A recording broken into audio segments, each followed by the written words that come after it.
Well, hello there, you're watching the official Theme Park Fans YouTube channel and welcome to your Scarefest 2021 Mazes in-depth review. Now, before we start today's video, I just want to say something, and that is, I want to apologise that this year there was only one Scarefest vlog.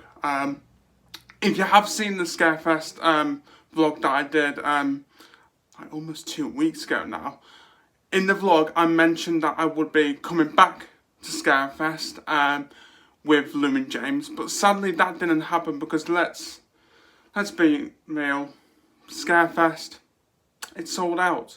Like I don't know if you guys didn't know this, but like literally, Scarefest sold out. So like we couldn't plan a meetup, unfortunately, which was a bit of a shame. I did go to Scarefest again with my sister and her boyfriend, but because like they're family, you know, I didn't want to do a vlog.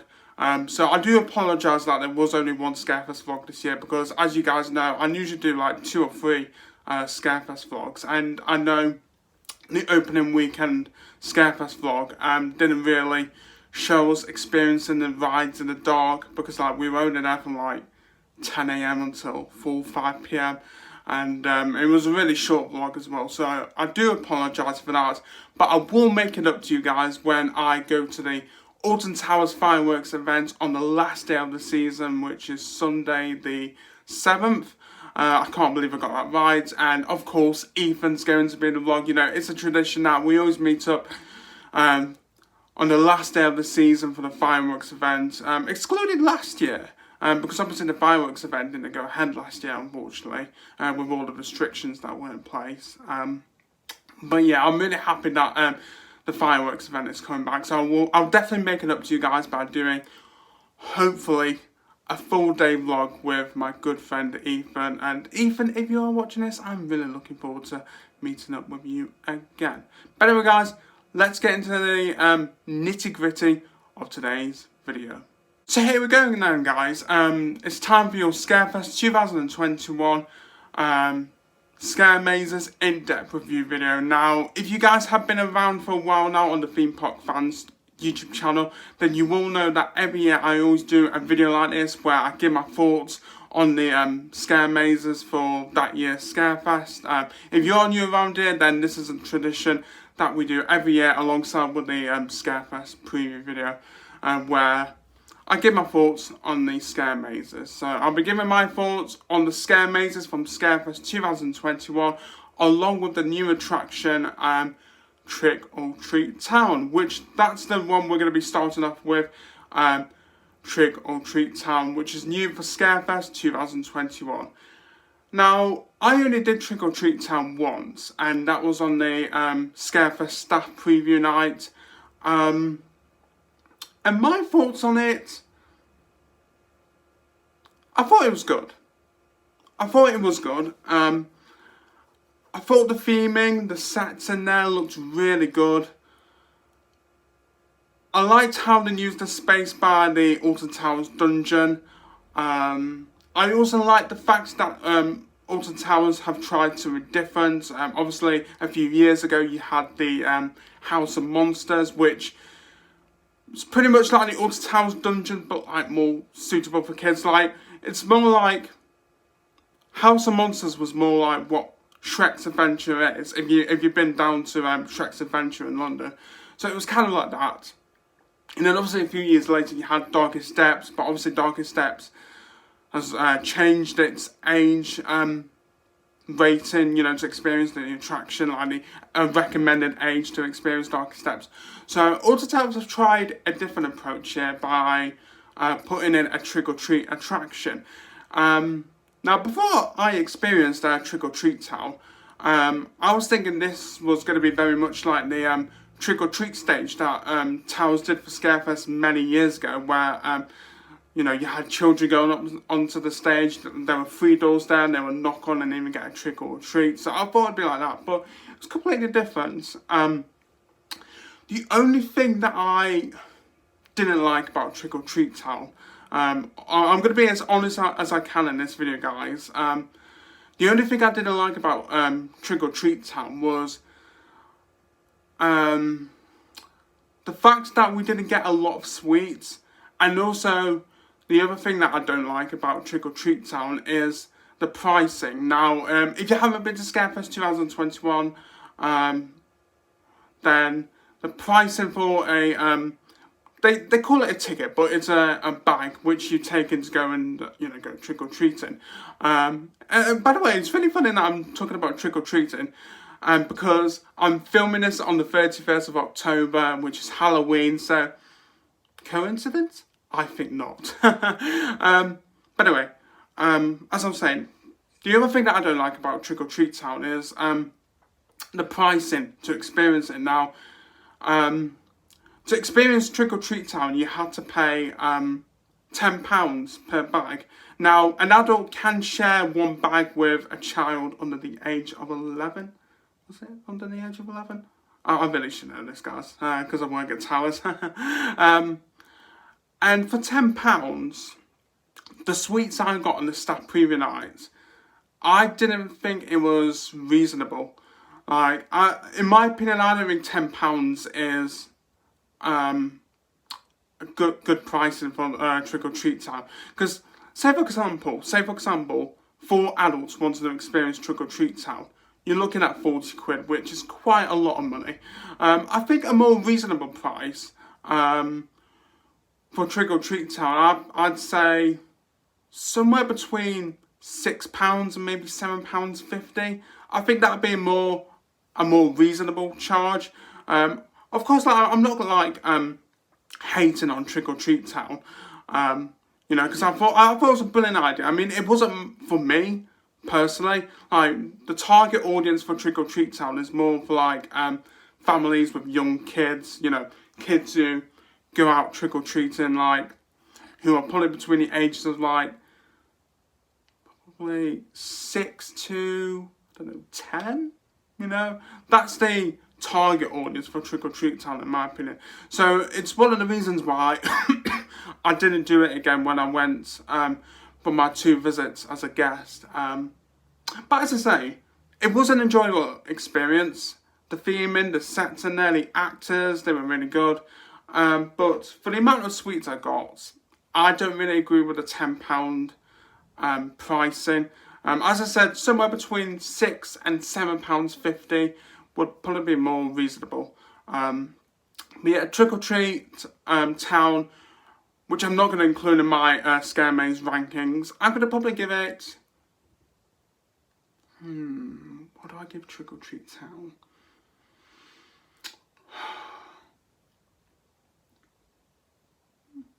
I'll probably give it a 7 out of 10. Probably 7 out of 10. Maybe 6.5 out of 10. As I say, it was really enjoyable. The sets in there were great. But it's just the amount of sweets that I got and the pricing. Maybe, I think those are the 2 things that could be improved. I think if they improved like the amount of sweets that you get and the pricing, then maybe I would rank it higher. But anyway, those are my thoughts on Trick or Treat Town, new for Scarefest 2021. Now, on to the mazes. So here we go, guys. Here are my thoughts on all 4 scare mazes at Scarefest 2021. And I am going to be starting with the classic, that is Autumnville Mine Tours. Here's the thing, guys. In my all-time mazes ranking for the mazes at Scarefest, Autumnville Mine Tours sits in 2nd place, just behind Subspecies. And I've said to you guys many times before, if it wasn't for Subspecies, Autumnville would be my numero uno. Yes, I did say a bit of Spanish. I hope I got that right. Numero uno. Numero uno. I don't know why I'm speaking Spanish. Like, maybe I should start doing Spanish lessons. This year, though, it's frustrating, really. This year, I felt like Autumnville Mine Tours wasn't the best maze, and that is a big surprise because last year I said Autumnville Mine Tours was the best maze, and Not the year before. No. No, the year before Subspecies was there. Well, last year I said Altonville Mine Tours was the best maze. But this year, it wasn't what it was. Now, when I first did Altonville Mine Tours back in 2016, one of the first experiences I had in there was insane. It was absolutely mental. The actors were phenomenal. However, after doing it 2 times this year, I just don't think it's a good maze anymore, guys. And personally, in my opinion, I think it's time for Altonville Mine Tours to, go. I think it's ran its course, in my opinion. Having been at Scarefest since 2016, I think it's time for something new to replace Altonville. Like I've said, it's my second all-time favourite maze at Scarefest. If it wasn't for Subspecies, if Subspecies never existed, it would be my number 1 maze in the overall rankings. But this year, it was a disappointment, Altonville. It was really a disappointment. And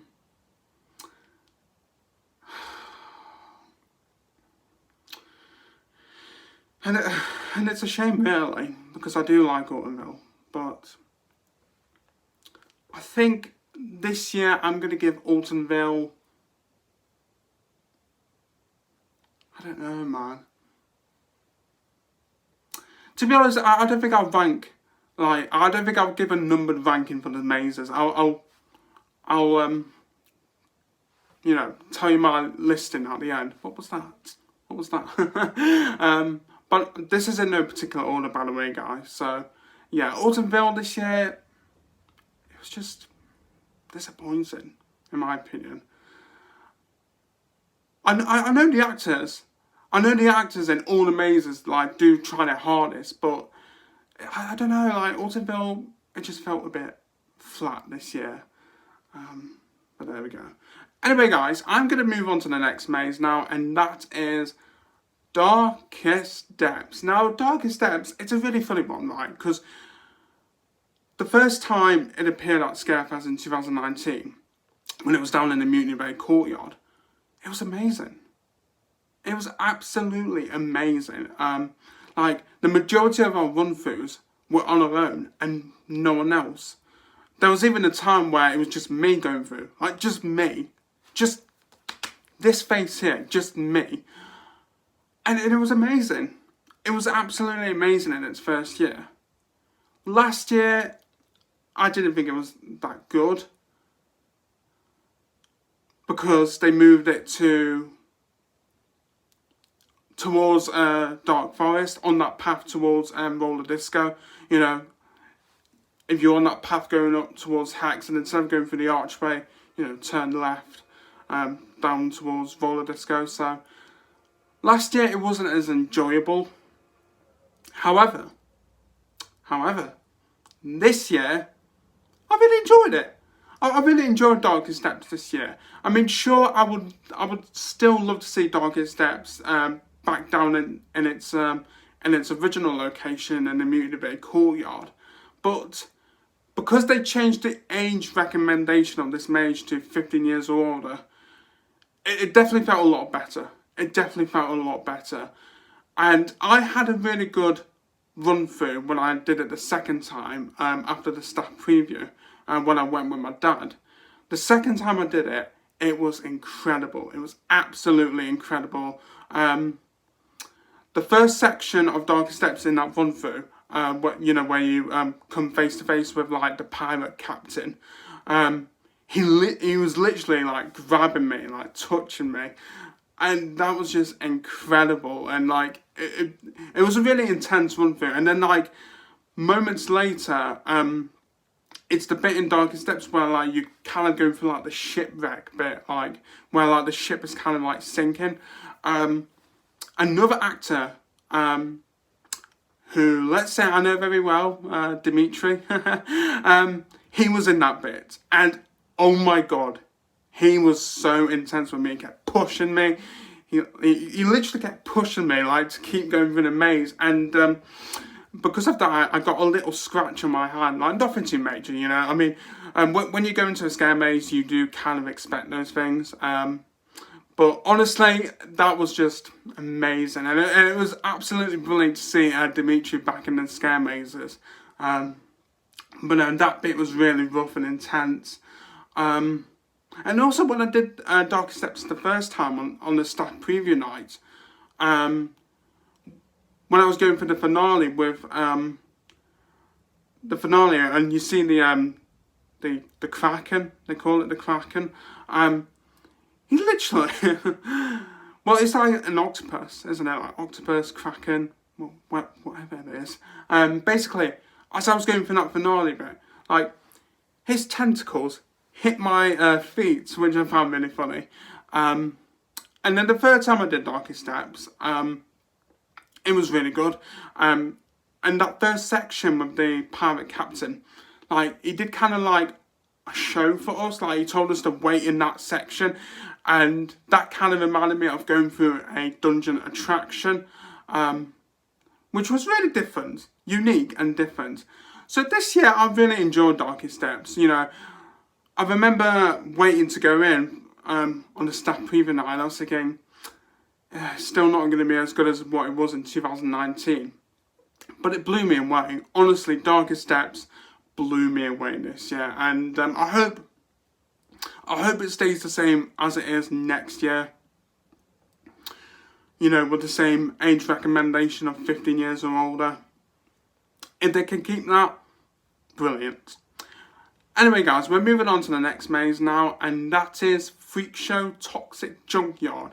Now, last year I thought Freak Show was alright. I wasn't a big fan of it.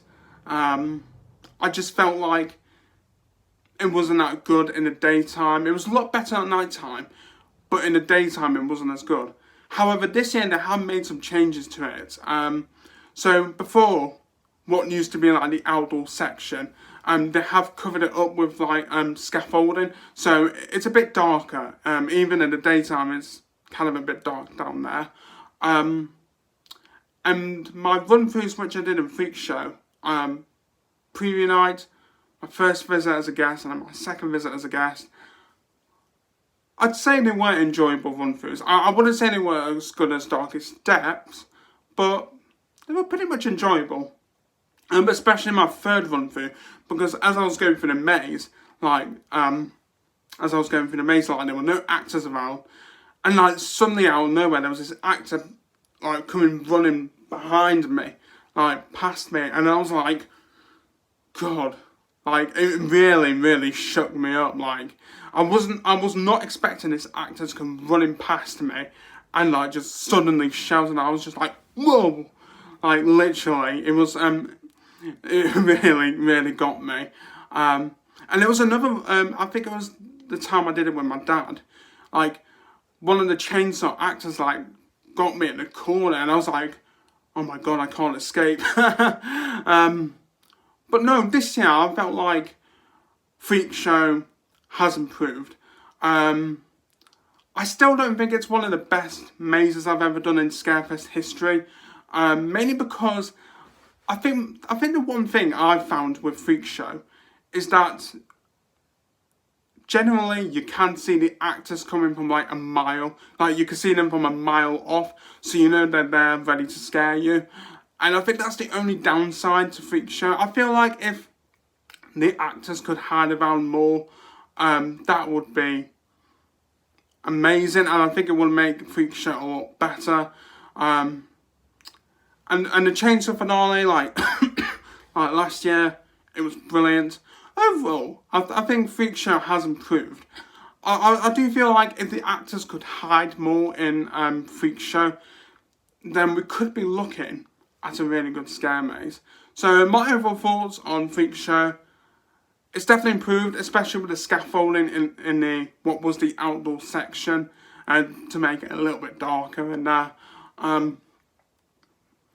But I do feel like the actors could maybe try their best to hide more. So those are my thoughts, my overall thoughts on Freak Show Toxic Junkyard. Now we're moving on to the fourth and final maze, and that is the attic. the attic. The attic, the attic, the attic. The attic, in my opinion, is so inconsistent. So inconsistent. It hurts me. It hurts me.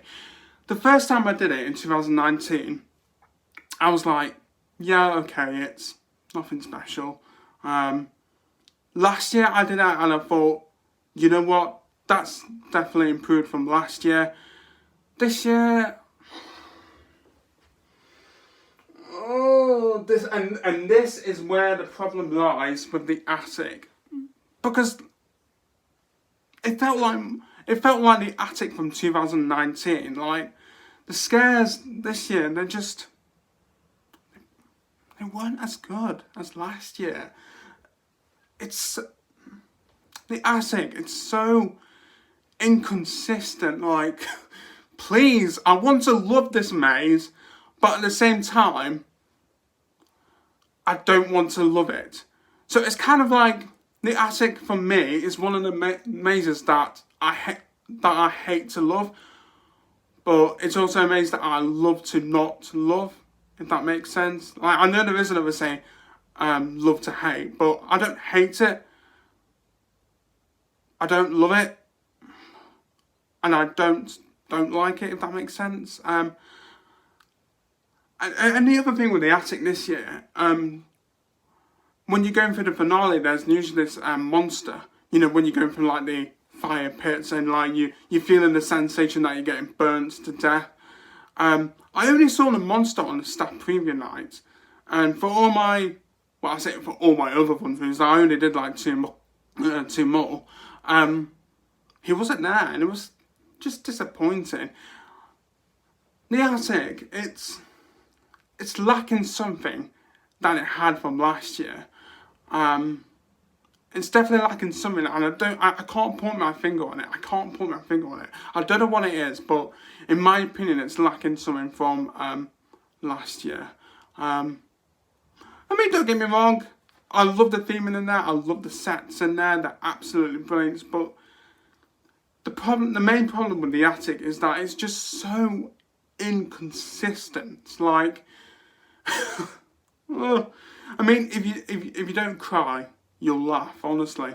Because like next year, if it does come back next year, I reckon it'll be like the attic from 2020, and then like if it comes back the year after, in 2023, it will probably be like the attic in 2019 and 2021. Like, but no, it was alright, but just lacking consistency, really. But anyway, those are my overall thoughts on all 4 scare mazes at Scarefest 2021. Now I'm going to rank them from worst to best. So, my worst scare maze this year, honestly, it breaks my heart to say this. I hate having to say this. It breaks my heart. I'm going to say Autumnville as my worst maze. My second worst maze is the one that's inconsistent. The attic. My second favourite maze, Freak Show. And my favourite maze, I don't know, I'm loving this. I'm absolutely loving this. Darkest Depths. There we go, guys. Those are my overall thoughts on all 4 scare mazes at Scarefest 2021. And those are my scare mazes ranked from worst to best. Now, guys, if you have been to Scarefest 2021 this year, then do drop a comment below and let me know what was your favourite scare maze, what was your least favourite scare maze. Do you agree with my opinions, or do you have different opinions? I would love to see a little bit of a debate in the comments below, so get commenting below and join in with the discussion, the debate, whatever you want to call it. So there we go, guys, that is it for another video. I really hope you enjoyed it. If you would like to become part of the theme park fans family, then be sure to hit that subscribe button and turn on notifications so that you don't miss a single video. Don't forget to check out our Facebook page. As always, our Facebook page link is in the description below, so please go check that out and give it a like. And the next video will be the Alton Towers Fireworks vlog on Sunday, the Sunday the 7th of November. I almost forgot the date there. And hopefully that will come out like the week after the fireworks event. But yeah, I can't believe it's like literally the end of the season. Like, it only feels like a minute ago it was Mardi Gras, and now it's the end of Scarefest when we're going into the fireworks event. And then after that, the season's over, and then Towers does reopen for the festive days out and Lightopia. And of course I will be doing a vlog from that as well, which should be really good. And yeah, Scarefest 2021 is over. Hopefully Towers do something special for Scarefest 2022, because Scarefest 2022 will mark 15 years since Alton Towers launched Scarefest. So I'd love it if Towers could bring back some classic mazes as well as keeping some of the new ones. That'd be really good. I mean, I'd love to see the return of I'd love to see the return of Subspecies. I would love to see the return of the Sanctuary, and even the Haunted of Molly Crow. I know so many people don't like it, and this is my unpopular opinion, but the Haunted of Molly Crow was so underrated. But anyway, guys, those are my thoughts ahead of Scarefest 2022. I know I've been rambling on for so long now, and I am going to end the video. I'm Will Donahue. Thank you for watching Theme Park Bands. It's time to close the video down. Bye, guys. Thanks for watching.